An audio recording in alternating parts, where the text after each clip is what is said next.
बोज़दार में 6 दिसंबर के हवाले से ثقافتي ॾियारो मल्हायो पियो वञे उहो हर साल जीअं इन साल भी बिल्कुलु वॾी ईद जीअं मल्हायो पियो वञे हिकु ख़ुशी जीअं मल्हायो पियो वञे ऐं असां हिन महिल ॻाल्हि ॿोल कंदासीं उन्हनि जेके सिंधी ثقافتي जेके नौजवान आहिनि उन्हनि सां हिन ॾींहं खे कीअं पिया ॾिसनि ऐं हुन कहिड़े हिसाब सां ख़ुशी मल्हाईंदा आहिनि। सिंध जा वसीला सिंध जा ॿेट उन्हनि जी मालिकी जो ॾींहुं गॾियल तौर ते मल्हाए रहिया आहियूं। असीं वाज़े था कयूं त सिंध जा ॿेट सिंध जूं मिल्कियतूं सिंध जा उन जा वारिस सिंधी क़ौम आहे ऐं असीं इंच इंच जी हिफ़ाज़त करणु ॼाणूं था ऐं ثقافتي ईद असां हिकिड़ो मोर्चो फतह करे चुका आहियूं जेको पंहिंजी ثقافتي वर्से खे महफ़ूज़ करे चुका आहियूं। इंशाअल्लाह असां जाग्राफ़ी हदूं इन सूरत इन ॿधी एके सां असां महफ़ूज़ कंदासीं। सिंध जी मालिकी जे लाइ सिंध जे दरिया बचाइण लाइ सिंध जा ॿेट बचाइण जे लाइ सिंध जा शहर बचाइण जे लाइ सिंध जा मादनी वसीला बचाइण जे लाइ तव्हां हिन सिंधी क़ौम हिकु थी ऐं इहो पैगाम ॾियो त जेसीं ताईं हिकु बि सिंधी ज़िंदा आहे को बि असांजी धरती असांखां खसे नथो सघे।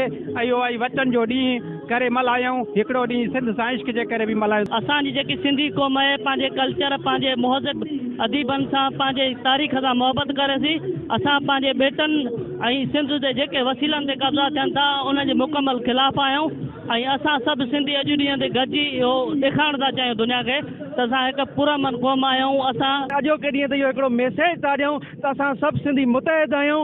जेकॾहिं को बि असांजी सिंध जे सरज़मीन ते या वसीलनि ते या ثقافت ते को मेरी अखि खणी ॾिसंदो असां हुन जूं अखियूं कढी छॾींदासीं। पूरी दुनिया अंदरि 6 दिसंबर ते असीं इहो सिंध जो ॾियारो मल्हाईंदा आहियूं। असां लाइ सिंध जो सिर्फ़ु ॾियारो न आहे असांजे की ईद खां घटि न आहे। असां नंढा तोड़े वॾा हिन 6 दिसंबर ते हिकु प्लेटफॉर्म ते गॾु थी करे असां सचो सिंधी हुजण जो सबूत ॾींदा आहियूं। असां अवामी आवाज़ ऐं ॿियनि चैनलनि जा तमामु घणा शुक्रगुज़ार आहियूं जंहिं असांखे ही प्रोग्राम 6 दिसंबर जो रखी असांजी ईद जे ॾींहं खे वधीक ख़ुशी जहिड़ो ॾींहुं बनाए छॾियो आहे। असां हिन ईद जे ॾींहं जे मेले ते इहो ॿुधाइण था चाहियूं असां सभई सिंधी मुतहिद आहियूं ऐं हिक ॿिए सां गॾु आहियूं। बोज़दार वॾा जेके ثقافت में हिन में आयल जेके नौजवाननि जो अहवाल ॿुधो उनजो चवणु बिल्कुलु ई सिंध जे जेके ॿेटनि ऐं उन सिंध जे वसीलनि जा असीं ख़ुदि मालिक आहियूं ऐं उन्हनि जी हिफ़ाज़त करणु ॼाणूं था। ऐं हीअ जेको 6 दिसंबर जो जेको ॾींहुं आहे उनखे असां ईद जी असां मिसल में मल्हाईंदा आहियूं ऐं ईद खां बि वधीक असांखे ख़ुशी थींदी आहे। कैमरामैन शाहिद जामनी सां गॾु एम सफदर प्यार अवामी आवाज़ TV बोज़दार। विज़िट कयो अवामी आवाज़ मीडिया ग्रुप जी वेबसाइट awamiawaz.pk।